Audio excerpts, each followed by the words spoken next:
लोकनेते विनायक मेटे यांच्या पत्नी आपल्याबरोबर आहेत. त्यांच्याकडून आपण जाणून घेणार आहोत, कारण सध्या महाराष्ट्राच्या राजकारणात त्यांच्या नावाची खूप चर्चा आहे. आज त्यांनी सिल्वर ओकवर जाऊन शरद पवार यांची सुद्धा भेट घेतली. बीडमधून लोकसभा निवडणूक लढण्यावर त्या ठाम आहे.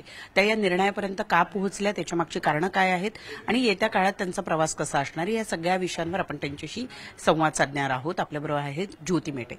ज्योतीताई, तुम्ही आता बोलताना असं म्हणालात की मी उमेदवार असावं हे लोकांनी ठरवलेलं आहे. बीडच्या लोकांची तशी इच्छा होती. हा निर्णय घेण्यापूर्वीपर्यंत काय काय परिस्थिती होती? कुणी कुणी तुम्हाला फोन केले? का तुम्ही या निर्णयापर्यंत पोहोचलात? मुळात एक बाब मी स्पष्ट करते की मेटे साहेब हे जसे पूर्ण महाराष्ट्राचे नेते होते, त्याचबरोबर ते बीडचे भूमिपुत्र देखील आहेत. आणि मला असं वाटतं की साहेबांच्या दुर्दैवी अपघाती निधनानंतर, आणि ते नुसतं अपघाती निधन नाही तर मराठा आरक्षणाविषयक बैठकीला जात असताना साहेबांचं झालेलं निधन आहे. तेव्हा समाजातील प्रत्येक घटकाला ही आम्हा कुटुंबियासोबतच ही बाब चटका लावून गेलेली आहे की साहेबांचं निधन, साहेब आयुष्यभर ज्या प्रश्नावरती झगडले, मराठा आरक्षण, त्या प्रश्नाशी लढा देत असतानाच झालेला आहे. म्हणजे ज्याच्या श्वासाश्वासामध्ये मराठा आरक्षण भिनून राहिलेलं होतं, त्या व्यक्तीने अंतिम श्वास देखील मराठा आरक्षणासाठीच घेतलेला आहे. आणि ही भूमिका ही साहेब गेल्यानंतर कदाचित ती समाज माणसामध्ये अधिक प्रखरतेने पुढे आलेली असावी. कारण लोकसभा निवडणुका जाहीर झाल्यानंतर अचानक ह्या जनप्रवाहाने उसळी घेतलेली आहे की विनायक मेटे यांच्या पत्नीने तिथे उमेदवारी करावी. म्हणजे मी साहेबांच्या निधनानंतर कुठेही सक्रिय सहभाग नोंदवत नसताना देखील जर समाजाला असं वाटलं, तर मला असं वाटतंय की साहेबांचं समाजातील तळागाळातील प्रत्येक घटकासाठी जे योगदान होतं, त्यातून कदाचित ही मागणी पुढे आलेली असावी.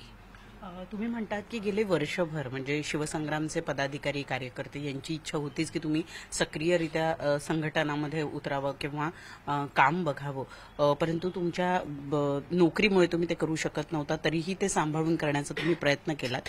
आता तुम्ही स्वेच्छानिवृत्ती घेतलेली आहेत. सध्या तुम्ही सगळ्या वेगवेगळ्या राजकीय पक्षांशी चर्चा करत आहात. आज तुम्ही शरद पवारांकडे सुद्धा गेला होतात. तिथे नेमकं काय बोलणं झालं? त्यांच्याशी जो संवाद झालेला आहे त्यातून सकारात्मक काहीतरी बाहेर पडेल असं वाटतंय का?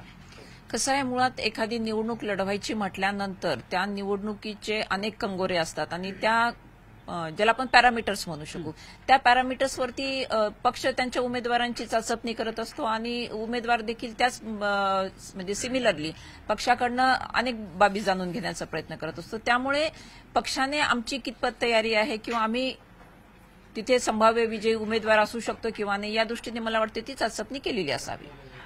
खरं तर विनायक मेटे साहेबांचा महायुतीशी म्हणजे विशेषतः भाजपशी त्यांची जवळीक होती किंवा वारंवार त्यांचा संवाद असायचा. तुम्ही मात्र महाविकास आघाडी निवडता आहात किंवा त्यांच्याशी तुमचा संवाद चालू आहे. महायुतीमधल्या नेत्यांशी तुमचं बोलणं झालं का, की आधीच बीडची उमेदवारी जाहीर झाली होती म्हणून तुमचा संवाद तिथे संपला किंवा थांबला? ही तर एक बाब निश्चितच आहे की महायुतीची उमेदवाराची घोषणा झालेली होती. महायुतीच्या उमेदवारांनी प्रचारालाही सुरुवात केली, परंतु त्या दरम्यानच्या काळामध्येच ही मागणी मोठ्या प्रकर्षाने समोर आली. त्यामुळे एक जो संभाव्य पर्याय म्हणून मग महाविकास आघाडीकडे ती आपली चर्चा सुरू झाली. बरं, पण या संदर्भामध्ये महायुतीतल्या काही वरिष्ठ नेत्यांशी तुमची चर्चा झाली असेल. त्यांनी काय प्रतिक्रिया दिली जेव्हा तुम्ही ठामपणे सांगितलं की नाही, यावेळेला लोकसभा निवडणुकीला मी उतरते? कारण एकीकडे महायुतीचा उमेदवार असेल, अपक्ष किंवा महाविकास आघाडीचा उमेदवार म्हणून तुम्ही रिंगणात असणारच आहात असं तुम्ही म्हणता आहात. अशा वेळेला महायुतीच्या नेत्यांची याकडे बघण्याचा त्यांचा काय दृष्टिकोन होता किंवा काही संवाद झाला का तुमचा? नाही, एक मी करेक्शन करू इच्छिते की मी अजून कुठेही म्हटलं नाही की मी महाविकास आघाडीचाच उमेदवार असणार आहे. म्हणजे मी मगाशी जे आपल्याला सांगितलं की जनतेमधून आलेल्या ह्या मागणीला एक पर्याय म्हणून महाविकास आघाडी, कारण महायुतीचे तर उमेदवार जाहीर झालेले आहेत, तेव्हा मला असं वाटतं की जोपर्यंत ही उमेदवारी पूर्णपणे जाहीर होत नाही, त्यामुळे यांच्याकडून किंवा त्यांच्याकडून तसा विचार करण्यात काही अर्थ नाही आहे. पण समजा जर महाविकास आघाडी बरोबर चाललेली तुमची जी चर्चा आहे ती फिसकटली, तर अशा वेळेला काय? तर अशा वेळेला आमच्या पदाधिकाऱ्यांनी परत एकत्र बसून तो निर्णय करायचा ठरवलेला आहे.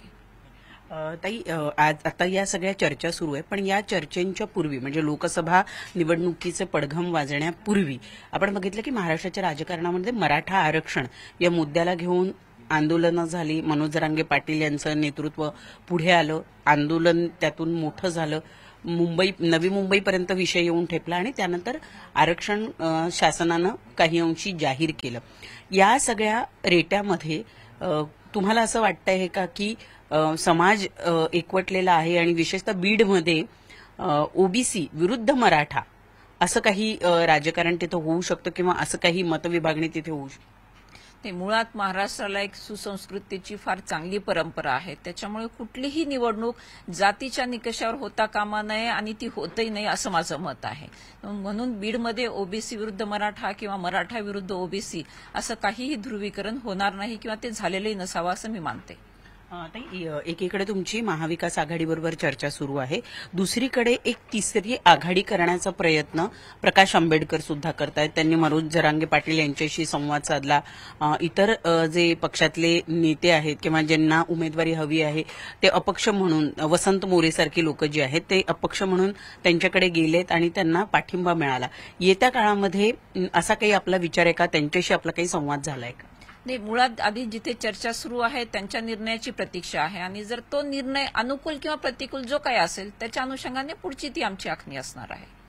आता यावेळीची जी निवडणूक एकूण दिसते आहे ती म्हणजे महायुती विरुद्ध महाविकास आघाडी असं चित्र बऱ्यापैकी सगळ्या मतदारसंघांमध्ये दिसणार आहे. अशा वेळेला तुम्हाला काय वाटतं की लोक तिसरा पर्याय निवडू शकतात की महाविकास आघाडी विरुद्ध महायुती असाच सामना जास्त रंगेल आणि म्हणून या दोन म्हणजे युती तर नाहीच आता, परंतु महाविकास आघाडी हा पर्याय तुम्ही निवडत आहात?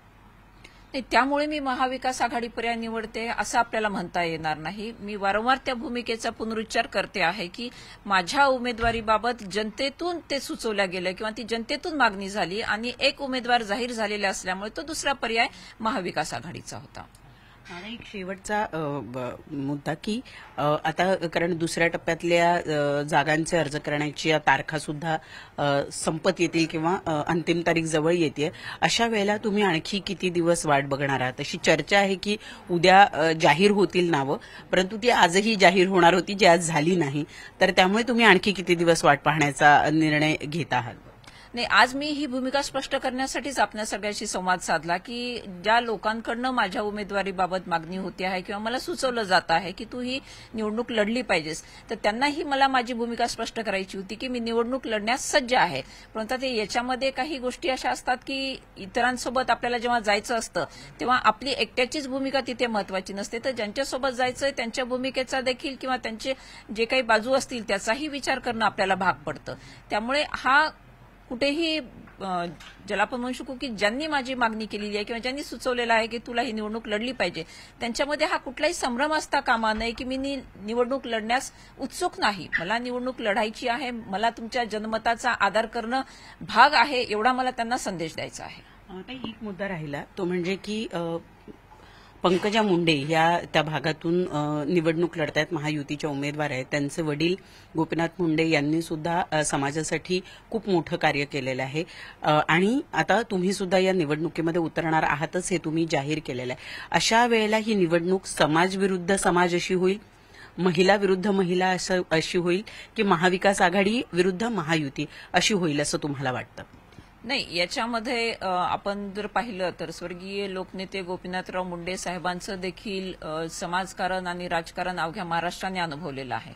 त्यामुळे आमच्या दोघींमध्ये जर लढत होणारच असेल तर ती एका पक्षाचा उमेदवार आणि दुसऱ्या पक्षाचा उमेदवार ती अशीच झाली पाहिजे. याच्यामध्ये जेंडर डिस्क्रिमिनेशनही असलं नाही पाहिजे की महिला विरुद्ध महिला, कारण शेवटी उमेदवार हा उमेदवारच असतो irrespective of his caste and creed. धन्यवाद आमच्याशी संवाद साधल्याबद्दल. तर या होत्या ज्योती मेटे यांनी या ठिकाणी स्पष्ट केलेलं आहे की लोकांमधनं ही मागणी पुढे येत होती आणि म्हणूनच मी हा निर्णय घेतला. पूर्वी हा मी विचारही केलेला नव्हता की मी लोकसभेची निवडणूक लढवावी, परंतु लोकांचा रेटा इतका मोठा होता की अगदी महायुतीचा उमेदवार जाहीर झाल्यानंतर मी या रिंगणामध्ये उतरण्याचं ठरवलेलं आहे. आता महाविकास आघाडी उमेदवारी देवो अथवा न देवो बीडमधून लोकसभा निवडणूक मी लढणार यावर ज्योती मेटे ठाम आहेत.